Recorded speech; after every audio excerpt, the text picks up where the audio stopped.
when I was in college, I wanted to be a director, and then I decided I wanted to be an archivist. So I was like a film preserver, basically. So I learned. So cool. Yeah, I mean, I learned all this stuff about silent film and how film stocks work and how daguerreotypes are unbelievably dangerous, and so you're just regularly working with potassium cyanide casually. That's so we drove out to Palm Springs because we couldn't fly with the chemicals. Yeah. It's wild, and it's still like Scott's basement. Yeah, right. No, that's more sulfuric acid. Oh, I'm sorry. Yeah. And on that note, I think we're here. Yes. Welcome to the Monster Movie Happy Hour, and this is one of our Monstrous Musing editions, if you will, where Scott and myself, Dave, give Mary absolutely useless advice. But this time around, we are very fortunate enough to have a wonderful guest. We have Katharine Coldiron, and I'm going to read directly from Katharine's bio here. I wish I could say it extemporaneously. Katharine's the author of Ceremonials and a monograph on Plan 9 from Outer Space, which is largely why we've got her here tonight. And you can find her at kcoldiron.com or on Twitter at Farah Frigida. Is that correct? Yeah, it's cold iron, but in Latin. Excellent. Well, welcome. Thank you so much for coming and hanging out with us. Thank you. It's great to be here. Well, it's really nice. And we have a distressing tendency, as you discovered, to tumble down rabbit holes the whole time. So we'll see what we really accomplish over the next probably 45 minutes here. But Katharine, is it safe to say most recently your major endeavor has been this monograph on Plan 9 from Outer Space? Yes. The monograph is one manifestation of a larger project that I've been working on for about 3 years about bad film. Yeah. So I've been studying all these different kinds of bad film and writing about all these different bad films, and television, some too. And so the monograph is just kind of the first major publication from that. I've also written about Cop Rock, the TV show from 1990. Oh my gosh. I wrote about Attack of the 50-Foot Woman. I wrote about Deathbed, the Bed That Eats. So that's Plan 9 has been the most pleasurable writing I've done during this project, but it's not the only. Okay, well, no, thanks for the clarification. And you just totally opened up a can of worms here. So Attack of the, is this one of the Bert I. Gordon Attack of the 50-Foot Woman, or does somebody else do that? Imagine Bert I. Gordon and take him down like 2 pegs in talent and capacity. Oh, like it's Nathan Duran is the name of the director. And, sure, yeah, yep. The way that I wrote about it was as a missed opportunity for a feminist film. Since obviously the monster is a woman and she's a gigantic woman, and like, are you gonna turn this into an opportunity to write or to film about women in power? Or are you gonna make it a weird fetish thing where she only rampages for like 7 minutes? In the end, tell us what we get. Which of the two do we get, Katharine? It's 1959. You can guess. and correct me if I'm wrong, because I did see that movie years ago, but there was a remake but I've never seen the remake. And is the remake a parody or / a feminist film, or? Yeah, the remake is fascinating because it actually is a feminist film. It was a movie that was made for HBO in 1993, and that was before HBO was, let's say, a prestige hub for original content. And it was directed by Christopher Guest, of all people. No way! I love Christopher Guest. Yeah, starring Daryl Hannah and one of the Baldwins. I don't remember which one. And one of the Baldwins. One of them. Yeah. And he has a squint and a jawline. I don't remember which one he is. And Adam, and they'll get the right one. The whole design of the movie is really strongly influenced by that early 90s Tim Burton like extreme thing. It's very colorful. It's very like Southwest colorful. And It's not great, but it does do a bunch of stuff that the original doesn't do. So I studied that too, in the course of writing this essay, and it was a really interesting experiment. Okay. That's fascinating. Have you ever seen the movie Colossal? No. Is it a remake of The Colossal Man? No. It's No, it's not. not. It's a very bleak movie Okay. about a woman struggling with alcohol addiction. Oh, joy. But when she gets drunk, she essentially awakens this creature in, I believe it's Korea. Yes. That a kaiju. And so everything she does while blackout drunk, this monster does in Korea. I wonder if it sounds like that could fit in sort of the large woman genre. Yeah, it's fascinating. It's a recent film. Did we do an episode about it? Yes, we did. We did an episode about it. Okay, all right. Yes. Yeah, I'm we writing did. this down. Yeah, the remake, she gets bigger every time she gets mad. Which is very, in line with the feminists pointing out that, like, you can't be angry as a woman, that it's not seemly to be angry, and it's also not seemly to take up space as a woman. So the fact that Daryl Hannah's character does both is pretty cool. Yeah, I'll have to watch that. I wonder if it's on YouTube. Ooh, perfect. This is great. We're not even getting close to Plan 9, and I'm going to veer us in many directions at once. I'm going to veer us a little bit back towards that, because I'm interested in your point of view about something in particular in that, and by talking about Attack of the 50-Foot Woman, that gives the opportunity. So, at least as I recall in reading your book, that Ed Wood himself didn't necessarily think the movie was bad. He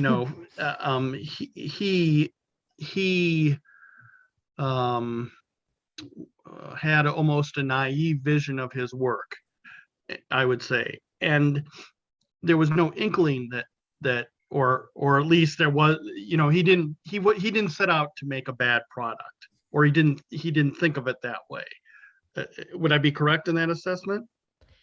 I don't know the answer to that question. Okay. It's a really good one, and I think that the view of Ed Wood as an auteur has been mightily skewed by Tim Burton's film about him from 1994.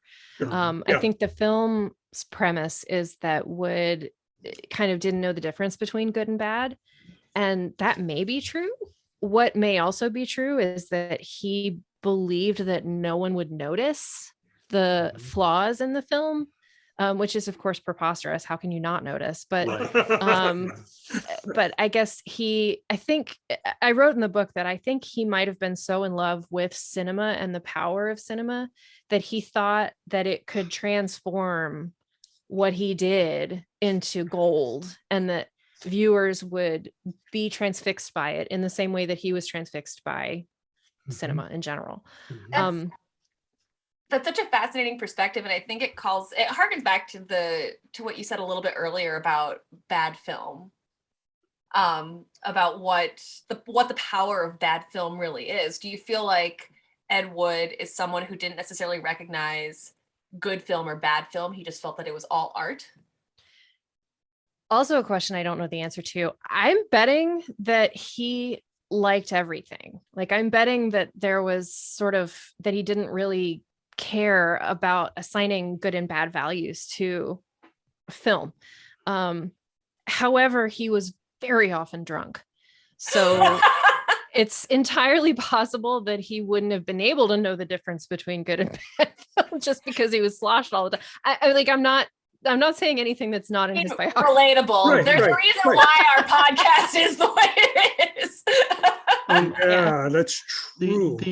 The other thing is that, as opposed to other directors, he was often constrained by budgetary concerns, and so therefore they couldn't endlessly shoot footage or do reshoots, and so they would just go, well, that's good enough.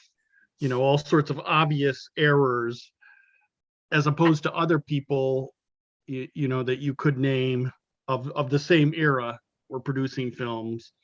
I agree with you, but I also think there's a point where that excuse is not sufficient. Oh, And the point may be when you kick over a cardboard tombstone. Yes, that was exactly.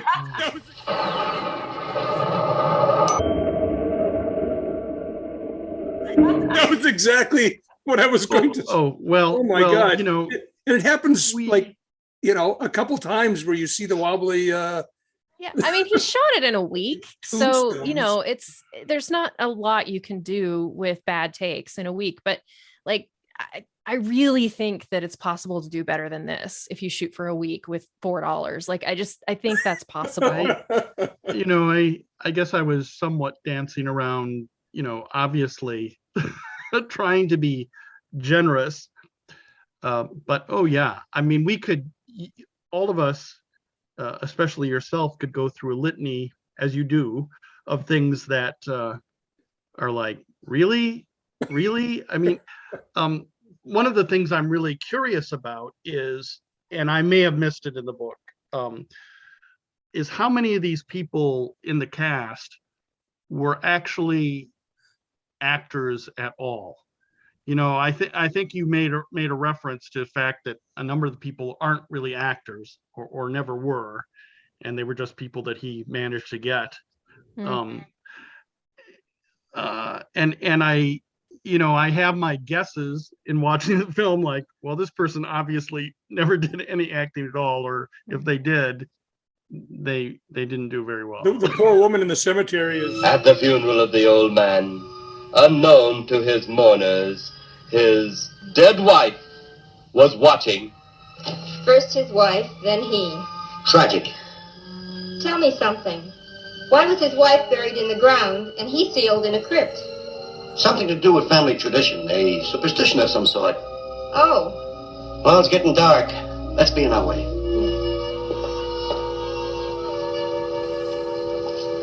Then, as two of his mourners left his final resting place. Oh boy. That poor woman. She was never meant to be in front of an audience of any kind. I mean, I don't know. Some of them were indeed, you know, Baptists from the church that gave them the money to make the movie. Some of them were professional actors, either before or past their prime. Mm-hmm. Some of them were definitely just novelties, you know, like Criswell was a novelty. Not an actor. Although, I mean, he was very good at telling lies. I think made a career of it. I mean, if I'm curious, like the question behind your question could be one of a few is like, can we forgive people for these terrible performances because they weren't experienced? Or should we like hold non-actors to a different standard? I mean, one of the things that I really enjoyed about this film, because this is, I think, my first time watching it. I was aware of it as Bela Lugosi's last role. And I don't know how. I think it actually might have been from a professor in college during a media class where we might have talked about this movie because because of those cuts where it has that one shot of him coming out of the woods that they sort of use over and over and over again. Residents near the cemetery paid little attention to the blast of thunder and the flash of lightning. But from the blast arose the moving figure of the dead old man.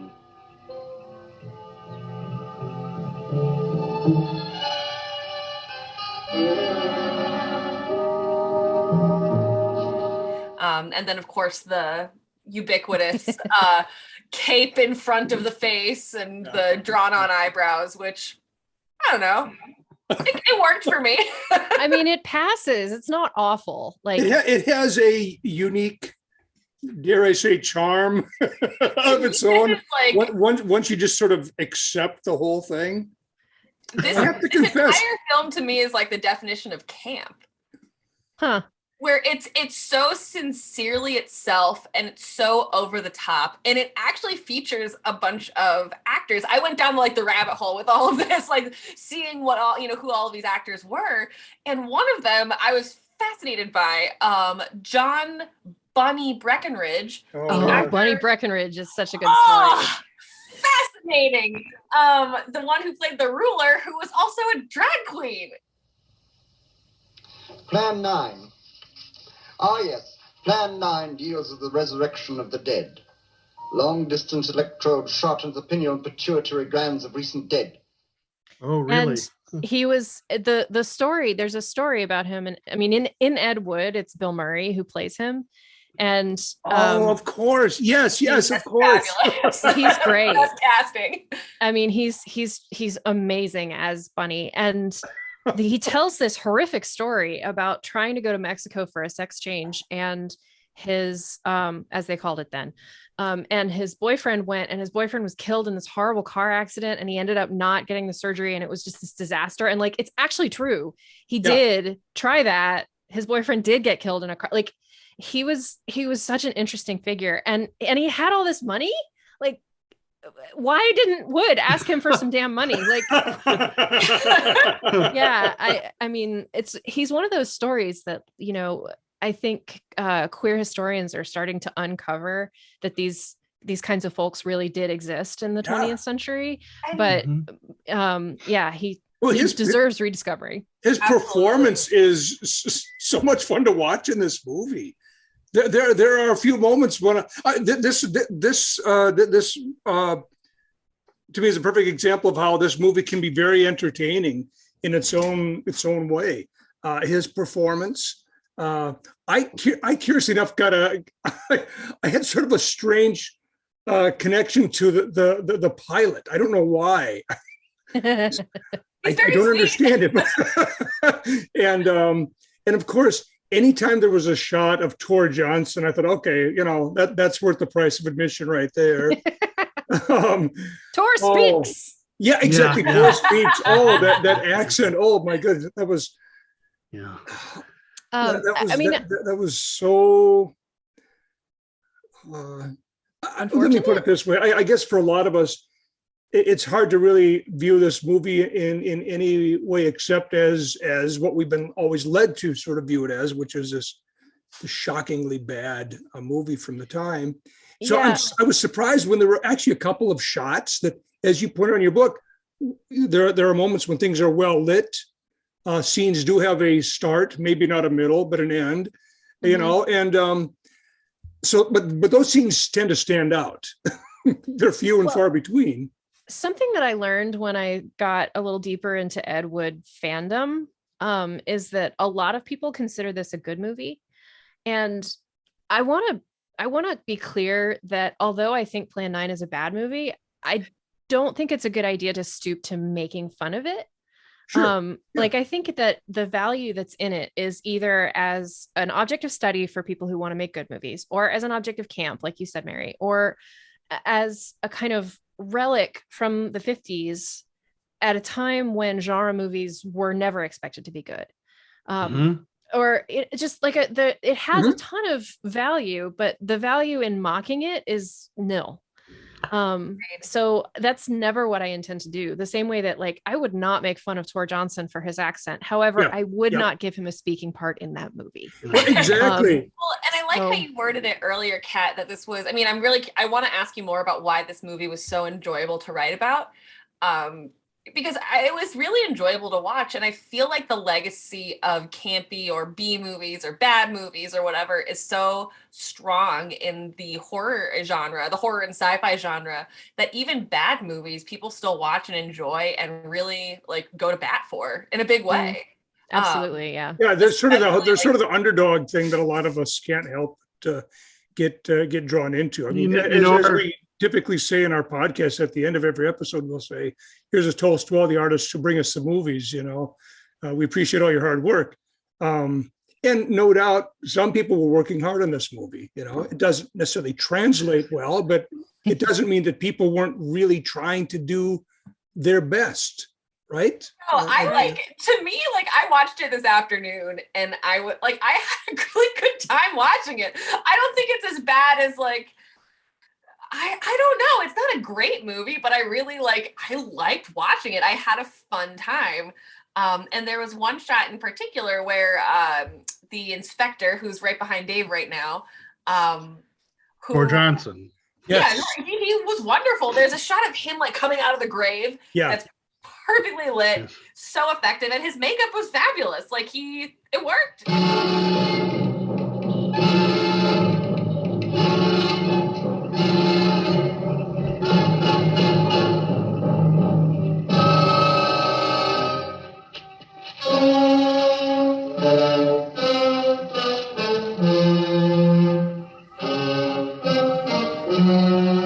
I also kind of wonder how much movies like this influenced people like what's his name?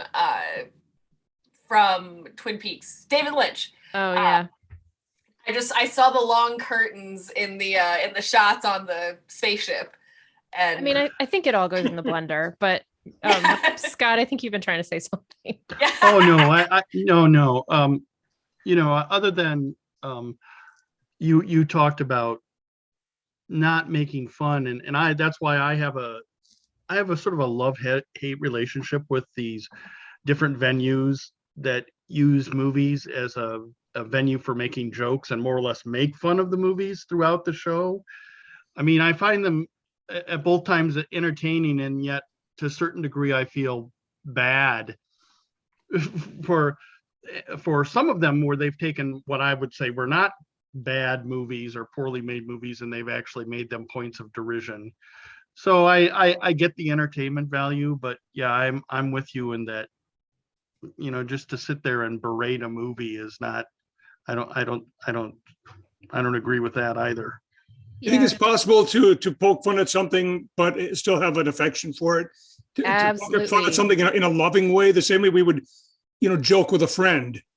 It's like, oh, nice boots, Scott, or whatever, Yeah. But I'm not wearing boots. And honestly, Scott, nice boots. But Exactly. I mean, I this is important to me, and this conversation will never die.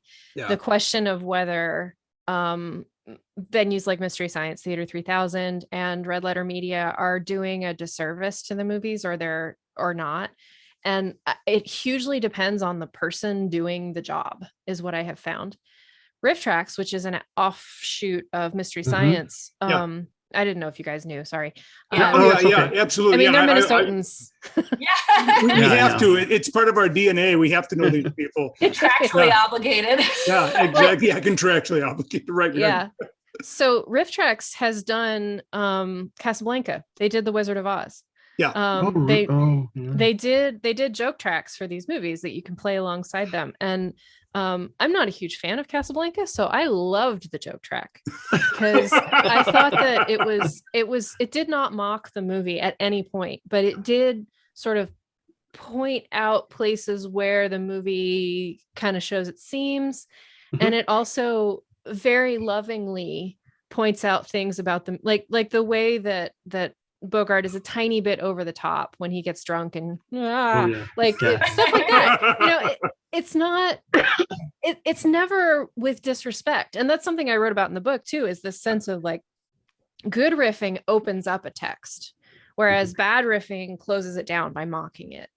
And I think that's the ideal thing to do, would be to have affection for this movie and to riff it lovingly. I think that's what some people in this business do, and I think it's what a lot of very poor imitators also do badly.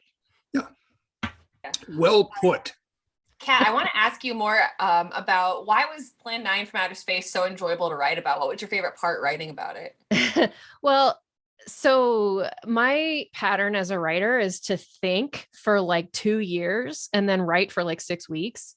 So that was exactly what I did on this book. It was when I found out from my friend Neil that he was interested in seeing a manuscript from me on this movie. I thought about all of the research that I had done, and I just sat down and pushed it out on the computer.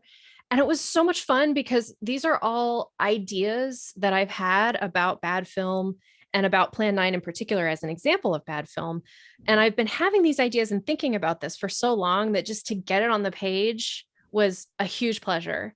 Doing the exegesis, the breakdown scene by scene of the movie, got old in places because I'd have to watch certain scenes over, like the montage scene in the beginning. I had to watch that over and over and over again to kind of pick out where he goes with it. By the end, I was like, this is so bad.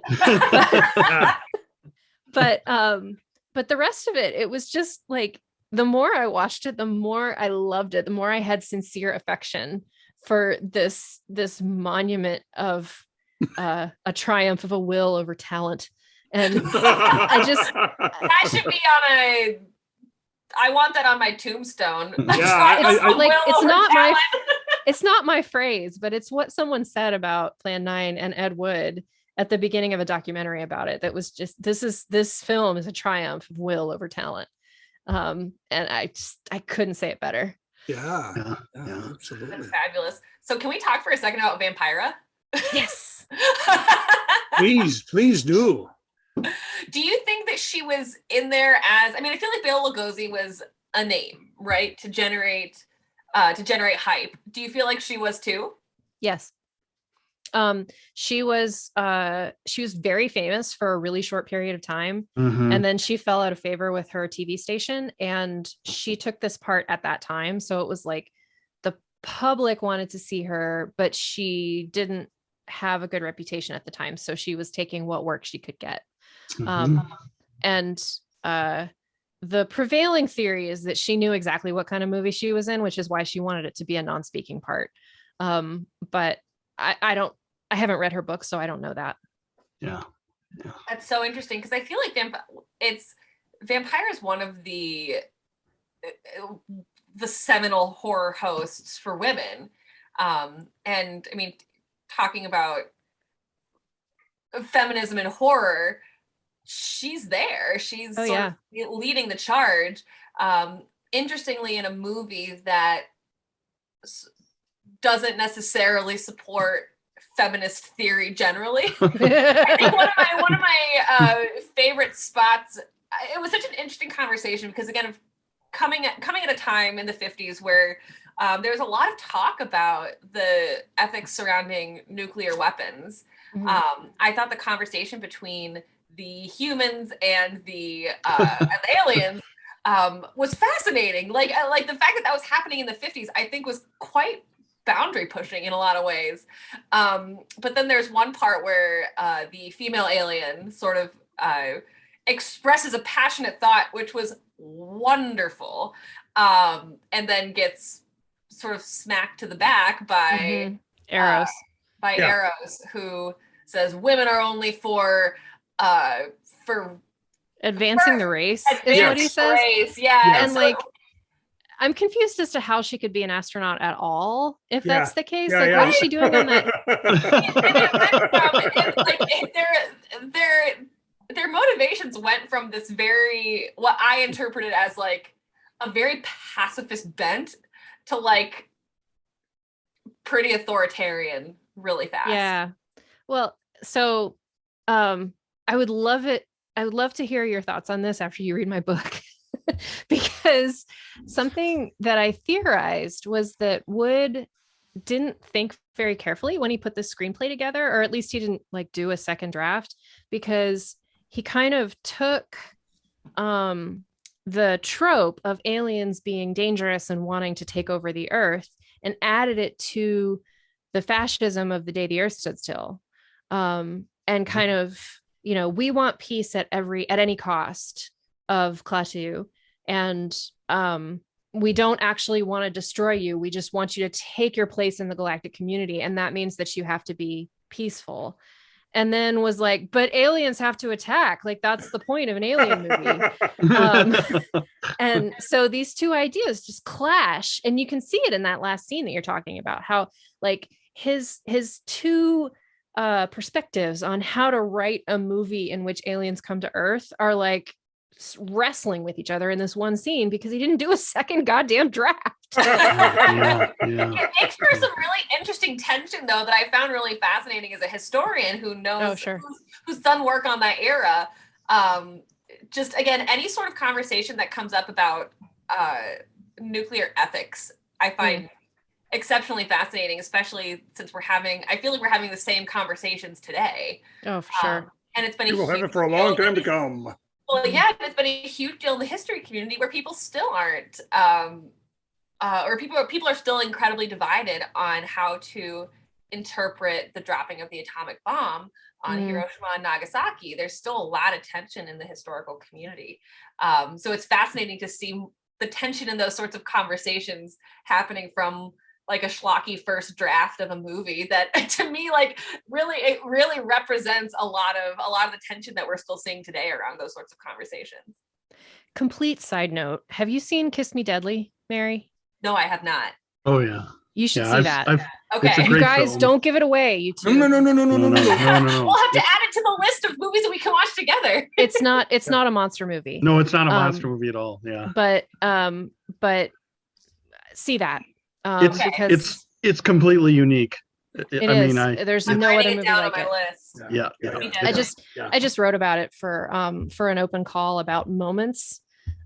So that's why I'm thinking about it. Yeah, the first time I saw that movie, I was completely blown away because I was like, wow, this is not what I was expecting at all. Yeah. When's it from? 1955. Interesting. And it's Robert Aldrich, who is, I'm starting to think, one of the most underrated directors of the period. Yeah, and he's a great director. Yeah, so you can cut all that if you want to, guys, but like no. We leave that stuff in because this is quite frankly the point of any of our conversations. Yeah, because what we do also is after everything's done, we take notes of all the stuff that we've made reference to, books and movies, and then we post that. So if somebody wants to seek out more information about it, that's perfect. That's great. Okay. Well, in that case, yes, everybody out there listening, watch Kiss Me Deadly, but don't look it up first. You have to be. Nope. Yeah. You have to be green on it. Exactly. Absolutely. Yeah. It's been years since I've seen that one. Yeah, thanks for the reminder, quite frankly. So yeah. Sorry, Scott, please. No. Go ahead, Dave. Well, no, I was just thinking, is it possible that the script is the biggest single culprit if we're looking for a reason the movie doesn't hold together the way it probably should have? The more I studied this movie, the more that question broke my brain. Okay. I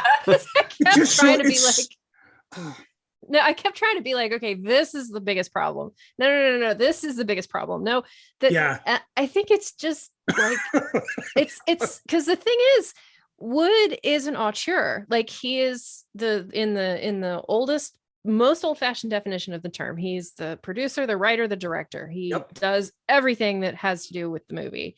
He had a freaking colorblind cinematographer. So and because of that, I feel like what?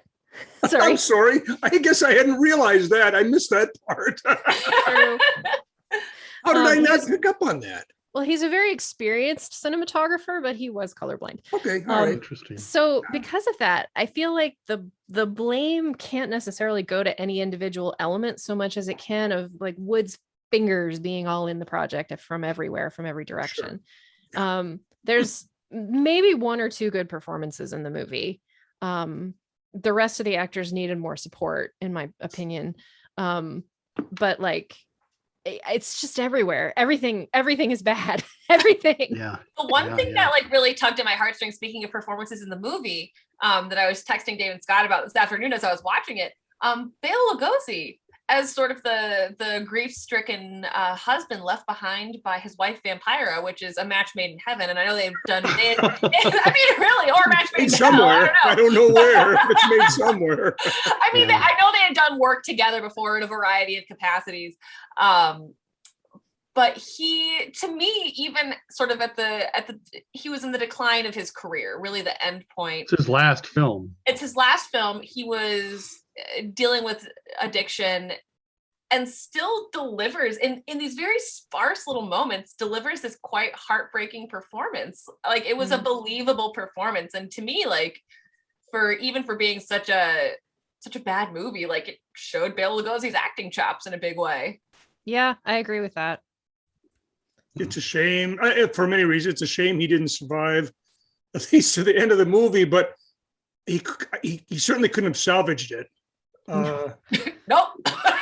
Well, Go ahead. Scott. I'm sorry. No. I was just gonna make a joke about Bride of the Atom. Please do.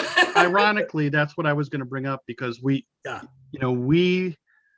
one of the other episodes that we did was Bride of the Monster, which is that's right, another interesting film. I would contend it's certainly better than this film, but really, you don't think so? I'd be very curious to hear your opinion. Actually, I am too, because I would have said the same thing, Scott. So now I want to hear what Mary or I want to hear what you say. We don't actually fight over these things. Nobody has any stakes in the matter. I'm just curious. Yes, that's right. I mean, maybe it's just because I've seen Plan 9 a jillion times, and I've only seen Bride of the Monster a couple of times. But I don't enjoy myself when I'm watching it. And I feel the sort of silences and the long periods and the walking back and forth. And I don't enjoy it. And I enjoy Plan 9. And that tells me that Plan 9 is a better movie. However, like whatever yardstick we're using to judge better, which is a very complicated one in this situation, I feel like Plan 9 is better. But okay, sorry, what do you think, I'm Mary? with you, Kat. Like interesting. I think about this a lot, because especially in regards to the podcast, where a lot of the movies that I like aren't necessarily technically good. And I have a lot of friends who are in the art world, and I'm sure we've all, like in college, like people talk about like what is art, what is good art, what is bad art. It's so much of it is so subjective. And so the barometer that I use for myself is like, there are things that are technically incredible about a variety of movies, but at the end of the day, I'm going to like the movies that I enjoy watching the most. And I had a blast watching Plan 9 from Outer Space. I also had fun watching, was it Bride of the Monster? But yeah. I like Plan 9 better. Honestly, I agree. It was fun. Like the next essay that I'm supposed to be writing, and I can't get started on it, is about Girl in Gold Boots, which is this ridiculous go-go dance movie from like 1962 or something. And it's just it's Ted Mickles, and it's this sleazy little stupid movie, but I love it. Oh, good. And like, I can't figure out why I love it, because there are all these reasons why I shouldn't. And usually because I have some training in criticism, I have a pretty well-developed sense of like, here's what makes a movie good, here's what makes a movie bad, so on and so forth. But there's this mysterious quality in me that's like, I like Girl in Gold Boots, even though I have no defense for that. And so I keep trying to write an essay about this, but it's not coming up. And I think the reason is it's just that mysterious. Like, why do I like this sleazy little movie? I really don't know. I think that makes for some of the most meaningful experiences with any art, though. It's like, I don't know why I like this, but I love this, and it means something to me. And that's something I sort of ruminate on over the years, and it helps you. Gosh, I almost wonder if that's sort of the point of any art, bad or good art. It's something that sticks with you and makes you really think, and forces you to like explore those parts of yourselves that you really have to dive deep for. Yeah, but if this movie had something about, I don't know, difficult parents, or something that related to my own life, where I could be like, for Twilight. Okay. Twilight is a great example. Not a good piece of art, but there's stuff in it about the validity of female desire that means that I will defend it to a certain point. And like, that's a thing I can point to and say, okay, this is why I have a defense for this art. But there's nothing in my personal history or my psychology or the stuff that interests me that I study intellectually that makes me understand why I like Girl in Gold Boots. And yet I do. It's a mystery. Do you guys know the movie I'm talking about at all? No, I've never heard of that movie. Also going on. I was going to say thanks. Now we've got to check that out. Yeah, I'll be immediately because going to look at this. Yeah, a friend of mine stopped by my house before going on a bad Tinder date, and she was wearing like thigh-high go-go boots, and it was like, it was a late season Mystery Science, and I highly recommend watching it that way, because the treatment is well deserved, but you also like don't have to sit through the movie.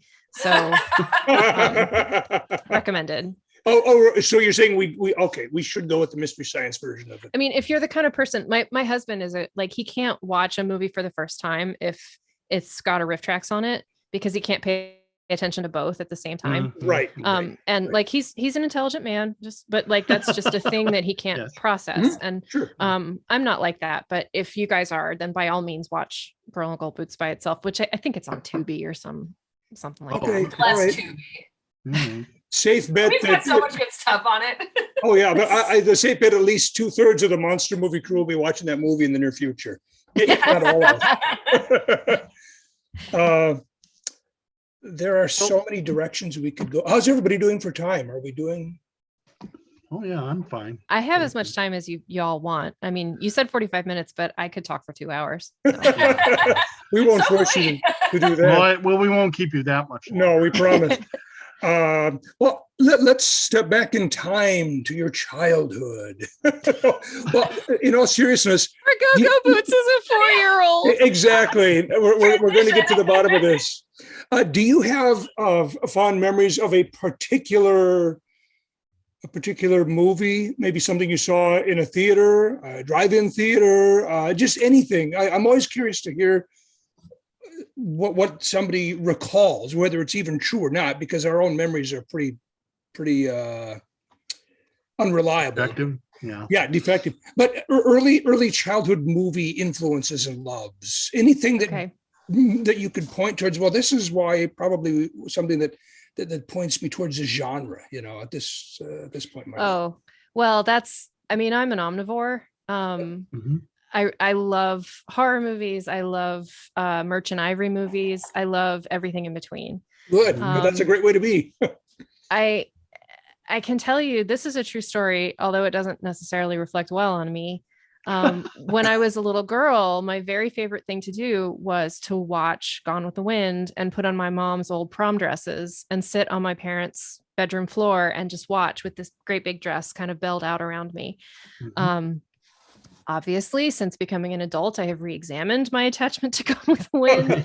I still believe that it's, the grandest cinema has ever been or will ever be. But I also know that the ideology of it is very bad. It's possible to be both. It is. It really, truly is. Yeah. And keep in mind, you're talking to 3 history people, all of whom have 1860s era clothing. Reproduction clothing within a few feet of. I literally run a museum about the 1860s. Yeah, okay. so trust me, we've all been there. I mean, my family is Southern, so it was a lot to shed, but yeah, Gone with the Wind was the thing that I loved the most when I was a little girl. Yeah. I also I watched Star Wars on Betamax more times than I can even tell you. All 3 of them just in a row. And to this day, I'm a huge Star Wars devotee. You could probably the necklace. I saw, your Rebel Alliance. It's a little Rebel Alliance. Yeah, that's so cool. Yeah. So I mean, that's like a whole separate podcast just talking about Star Wars. But when I was 14 or 15, I saw Baz Luhrmann's Romeo and Juliet in the theater. And that was the first time that I thought, okay, something is going on in my brain. And it's kind of been since then that I've been studying movies, it's 25 years that I've been studying movies basically because of Baz Luhrmann's Romeo and Juliet. Although it didn't really come clear until I had this friend who started as a friend of my mom's and then became a mentor to me, who is a film professor and was a screenwriter. And when I was in college, I sent him this email that was like thousands of words long about what I thought about Boogie Nights. And he wrote back and he was like, I think you should study this in college. That's awesome. And what a great movie to send a 1,000-word email about. No kidding. Oh my goodness. Wow. Well, you really are an omnivore. No, I was just I was a little baby and I was trying to figure out what the hell this movie was doing. And I was hoping to get insight from him, but instead he was just like, go to a classroom, dummy. So that's how that was kind of the beginning, and it hasn't really stopped. Wonderful. Mine was Miller's Crossing. Oh. Really? Yeah, I had to write. I took the one professor that I'm still quite good friends with because he lives in Wisconsin now. An amazing historian, studied the 1950s, Soviet era Hungary, basically. Okay. Doc Brown. His name is literally Doc Brown. Seriously? Which is even better. Don't make me pull my hair out and do the the whole. Okay. But I took a film class with him. It was a history of the media class, and the way that he ran it was essentially like a film class where we looked at everything. We looked at old film, we looked at silent film, we looked at radio, we looked at music videos. Like it was a very fun class to do, but we had to do a shot-by-shot analysis of one movie and write a paper about it. And I chose Miller's Crossing because it was one of those movies that I wanted to delve into, and it was so bleak. So much of it didn't make sense to me as an 18-year-old, and it was wonderful. I love finding. I love hearing about what other people's like early like. Not like fish hooks into the genre. Basically. Yes. Well, yeah, I saw a tweet the other day that said, the first book you truly loved is who you truly are. And I was like, that is not true. No, that is incredibly untrue. I mean, if we're going to be literal, the first book I loved was like a board book that I chewed on. But also like the first book that I fell in love with was The Chronicles of Narnia, and I still love it. But like, I don't think that book really has much to do with my identity. Like I'm not a Christian. I'm not, I'm not much of a fantasy writer. So it's just like, that was the book that I loved then, but that was the fish hook, like, just like you said, it wasn't the book that would sustain me all across my life. It was just like the start of this amazing journey that's been varied. So, yeah. Oh, that's good. I think a theme, certainly with Scott and myself, and I think Mary to one degree or another and this has partly to do with our history connection. There are movies that when we were younger, we watched that had to do, say, with certain grand moments in history. Gone with the Wind is a perfect example. Movies that had a great power and various parts of the story. It could have been the costuming, could have been the action sequence, whatever. Certainly attracted me, and ultimately these things made me want to know more about the time that the movie was supposedly taking place in. So that was a natural intro, if you will, to the history world. I'm in all seriousness convinced that movies are fully half the reason I became a history person. Bad movies, admittedly, or I should say, movies that were bad representations of the true history. Maybe good movies, very entertaining movies, and certainly inspiring, but bad history nevertheless. So those movies will always have a place, certainly in my heart, because they're one of the reasons that I continue to do what I do. I have a question for you guys in that case. Yes. I have this theory that bad/low budget movies of the era, particularly in the mid 20th, are a more accurate representation of the way that people dressed than good movies. Oh, I would agree, because like from my very limited interaction with the film world, I worked at museums when I was in college, and weirdly that intersected with the historical film world, where there were a number of movies that I got to work on, movies and shows, where basically they were looking for people who worked at museums who had access to costumes. And like, they're like, bring your own stuff. And, then you're an extra and you're paid the X amount of dollars just to hang out for a day. Sure. Which is great. But I feel like that same, I would love to do some more research about this, but I feel like that was the same sort of attitude of a lot of movies, where it was like, bring your own stuff. Even, right. Gosh, even Plan 9 was, obviously not Vampira and a lot of the other folks, but like The people at the funeral, though, like, yes, I'm sure they just had like get dressed from your own closet. They have to be. How could it be otherwise? The one woman by the cardboard, whatever it's called, the cardboard mausoleum. Which was, I thought, very charming. Is her name Paula? Is that Paula? I'm trying to remember the name of the. No, the woman by the mausoleum who does the worst line delivery in the whole universe. Yeah, no, she doesn't have a name. She doesn't. Okay, all right. I'm getting confused here. But yeah, she was what she was wearing looked like it came out of her closet. Well, yeah, it's like dressed like you were dressing for a funeral. Yeah. All I was going to say is to get back to your point. What I would say is, it's a very mixed bag as far as, wardrobe in movies. So a mid-century movie from 1953 or 63 as opposed to a contemporary film.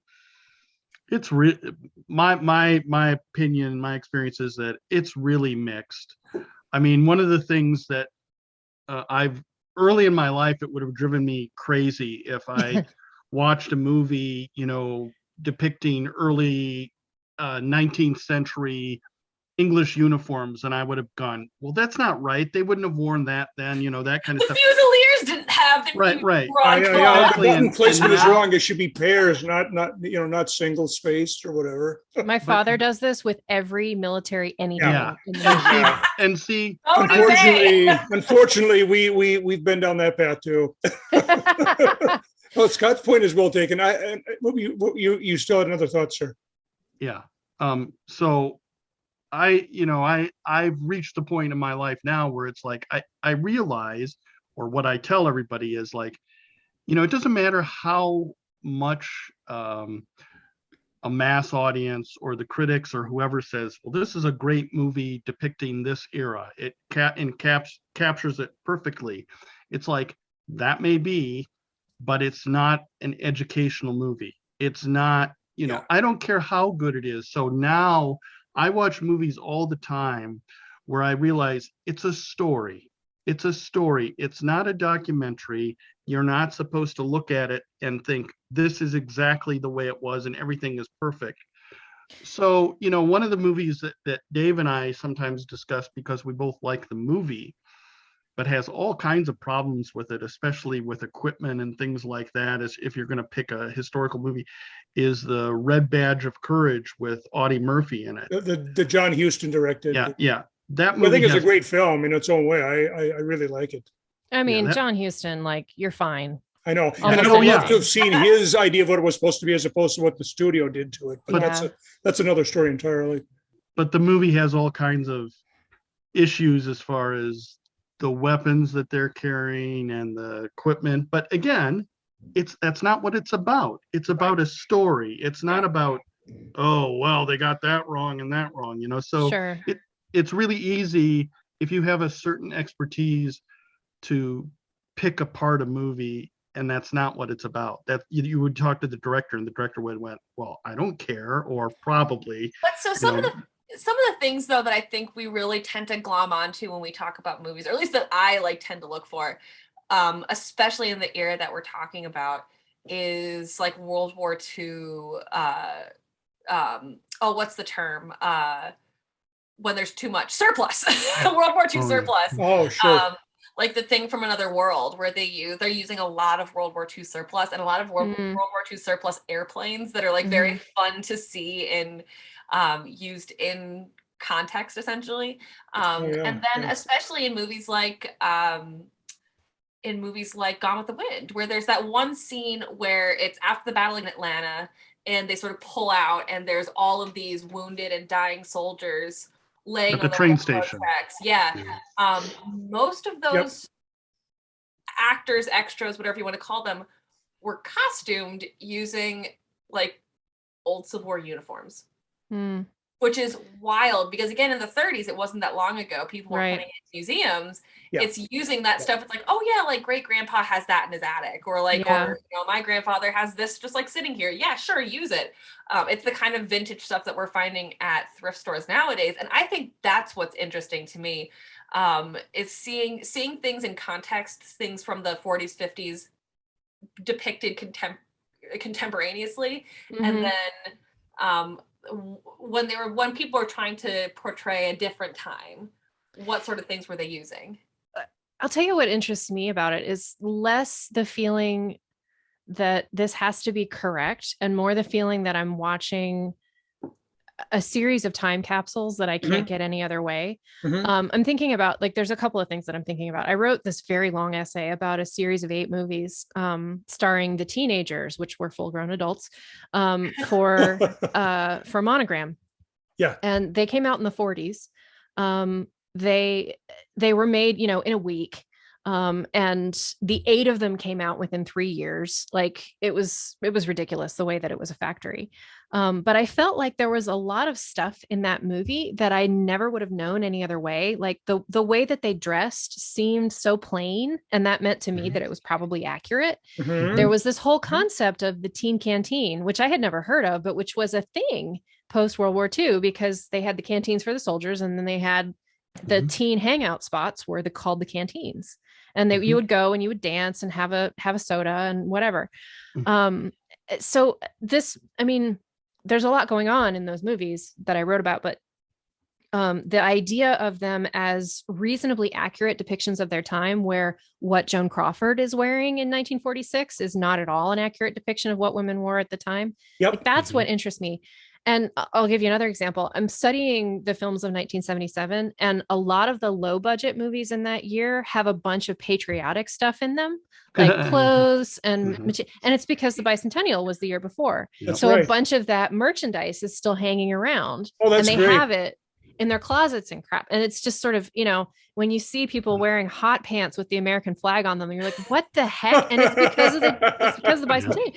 So it feels like the low budget stuff that uses what's left over or what's available, to me, offers information about the time that I don't know that you can get in any other way other than talking to humans who were there. These low budget movies, or maybe advertising, which is advertising is a super useful window on culture, but not necessarily accurate.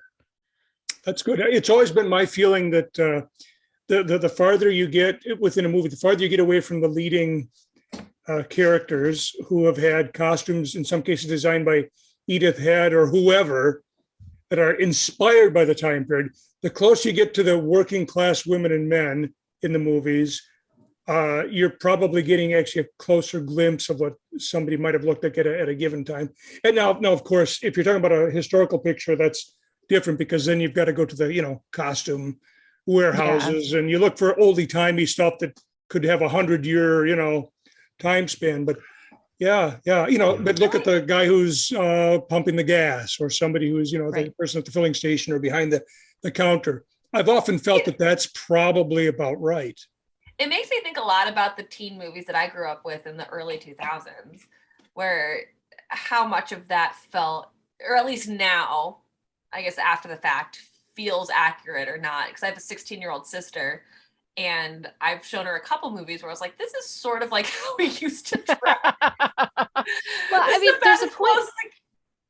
You probably know this better than I do, but there's a point somewhere in the 20th century where it becomes a hall of mirrors, where the movies start to influence what people wear, and what people wear then influence, and it goes back and forth. Exactly. Maybe, whoever came up with the idea of wearing flares in the mid 90s, again, like that filtered into the movies, and then it filtered back it became more popular and filtered back. And lip gloss in the early 2000s. Whoever Scott is still tracking down and trying to kill the person who reintroduced flares. It's on his short list.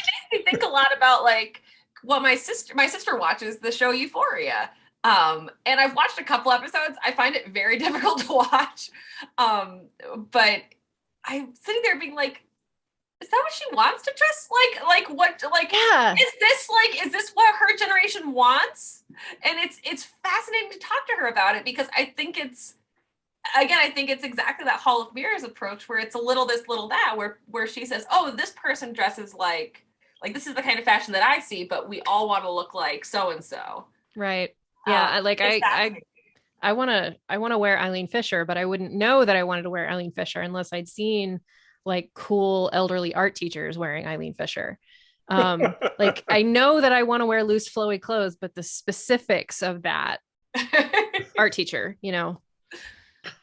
I was just my thinking dad was always this is 1970s camp counselor. well, there we go. Flares! Yay. Bells! My parents literally got me a pair of flares for Christmas. I was just thinking this is like the quintessential monster movie happy hour conversation where we start with one thing and look where we are. We got on a rabbit hole. So on that note, I have to ask somebody who has at least a modicum, if not more, obviously, of expertise. Have you ever seen a movie that is much beloved amongst the three of us? Have you ever seen The Giant Claw? No. Oh, that's too I'm bad. sorry. I'd really like to get your It's so opinion on it. silly. I'm on a good Venn diagram with you guys. Like I've seen Robot Monster. Like I'm in love with them. The beginning of the end is amazing. Like I know some monster movies, but like yeah.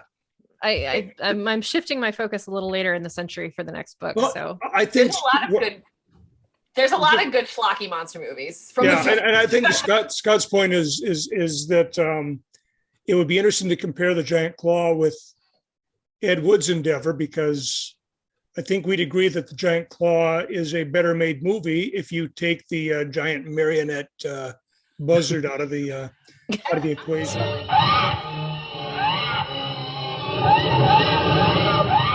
So like without the giant claw, it's a good movie. Well, yes, at least that's exactly right. Probably better. It was bad enough that the lead actors walked out of the premiere.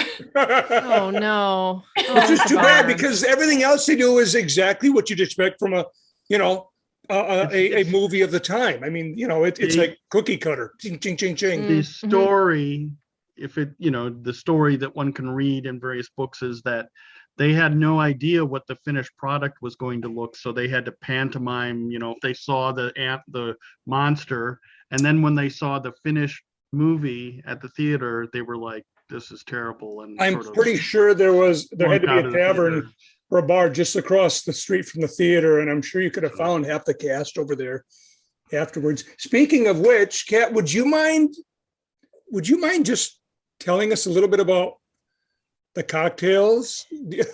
Yes. Because I'm drinking the Corpse Reviver number 9, and I'm loving it. Okay. So my husband is a big cocktail guy. And that means that like we have this shelf full of alcohol that's just like groaning under its own weight. And so every time people come over, I'm like, we're not alcoholics, like really. And do the same thing.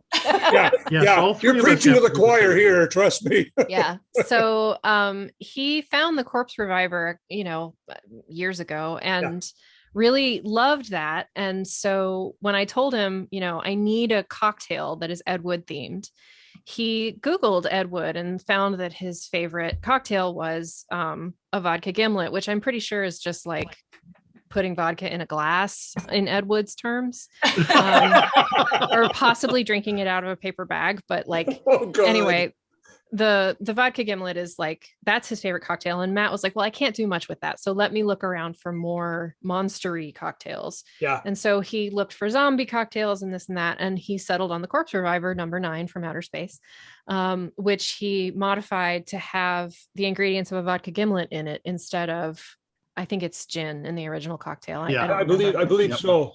Yep. But it's really good. And for those of our listeners who are interested, we're looking at, and I did push it up to just ounces instead of 3/4 ounce, because then you get a little more to drink. Yeah. And also like a 3/4, every ingredient is 3/4 ounces. So I know. Just put an ounce in. It's so exactly. Just push it. That's right. So this goes in a cocktail shaker with ice. You've got an ounce of lime. Oh my goodness. I've only had one of these. An ounce of lime juice, an ounce of Lillet Blanc, if I'm pronouncing it correctly, an ounce of Cointreau. In this case, I had to make do with a different orange liqueur that I had around the house, and then an ounce of vodka. And you shake the devil out of that and then strain it into your absinthe, in my case, Pernod, rinsed glass, and enjoy. And I did put a little wheel of lime on it, and it's It's very refreshing. So thank you. And then you had a couple. Well, there were two others. Yeah. So I enjoyed your commentary about each one of them too. Well, to me, the Corpse Reviver number 9 from Outer Space is a little bit complicated for your average, sure, person at home who doesn't have a cocktail shelf groaning with its own weight. Yes. So, for people who might not have absinthe or Lillet Blanc in the house, I also included a recipe for a vodka gimlet, which I don't have in front of me, but you can read it off if you choose to. Yes, it's 2 ounces of vodka, 3/4 of an ounce of lime juice, 3/4 of an ounce of simple syrup, and you simply shake it with ice, garnish with lime wheel. And I love your comment: consume while pretending it's not basically vodka with a sweet and sour mixture. Yep. And then I included my favorite cocktail, which is the Cat's Cheap Drunk. Yep. Which is you put like a generous ounce, like whatever sloshes into the shot glass that's over the line of an ounce. Yep. Into a glass, and then you put a chilled can of whatever fruit flavored seltzer you have into the glass, and then you drink it. Oh yeah, that's always good. Before, and that's always good. 10 out of 10.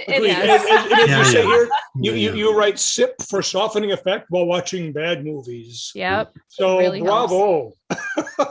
You or your husband, we have somewhere approximately like 60 cocktails that we've made over the first time, and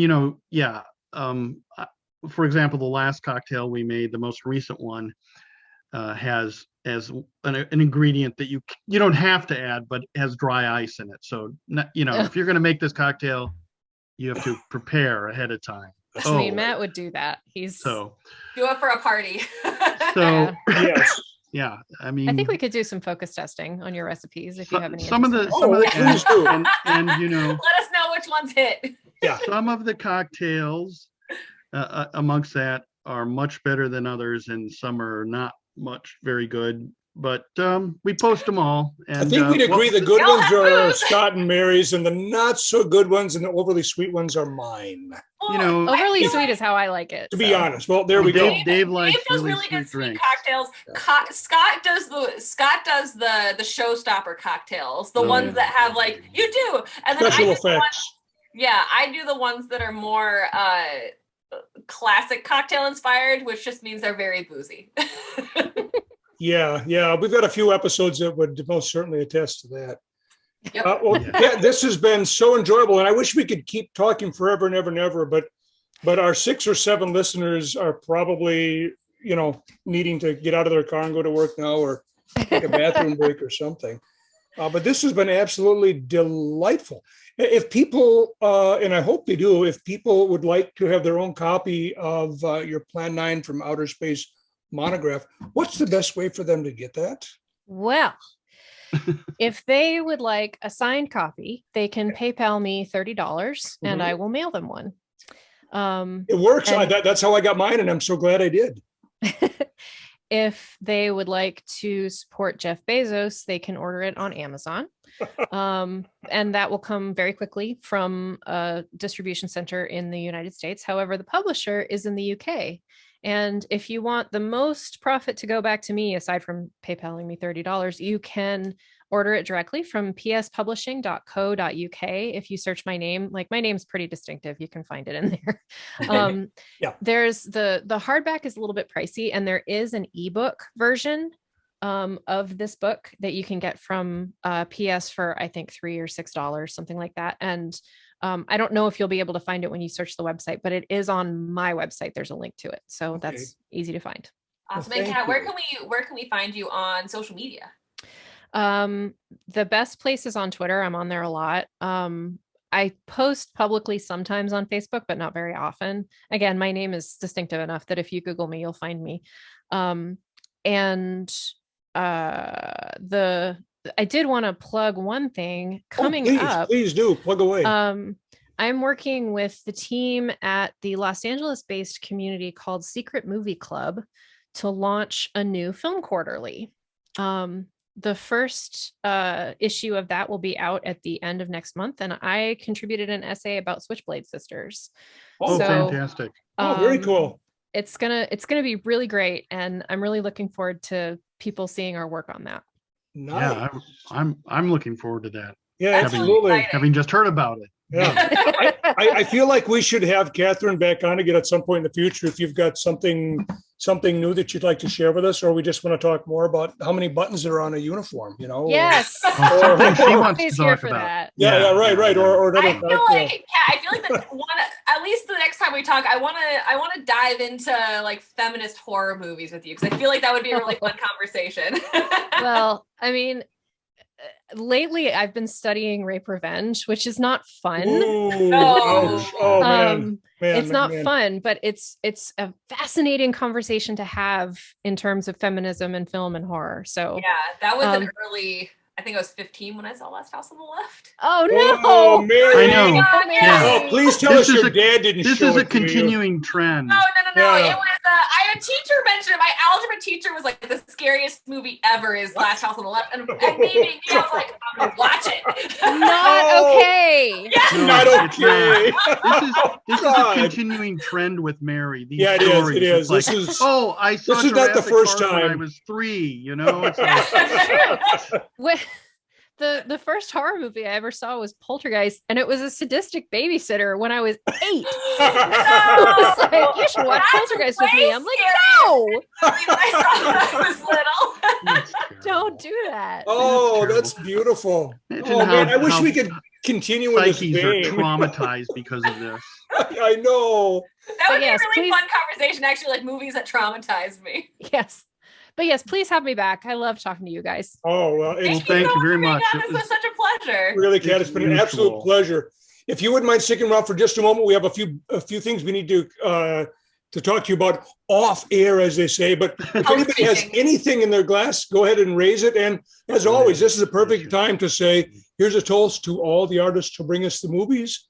We appreciate all your hard work. And you can connect with us on any number of social media platforms, none of which I'm going to mention right now. So just look them up on your own. And If you found us now, you could probably find us on the internet. That's right. So Probably true. farewell. Be well, everybody, and we'll chat again soon. Cheers. Bye.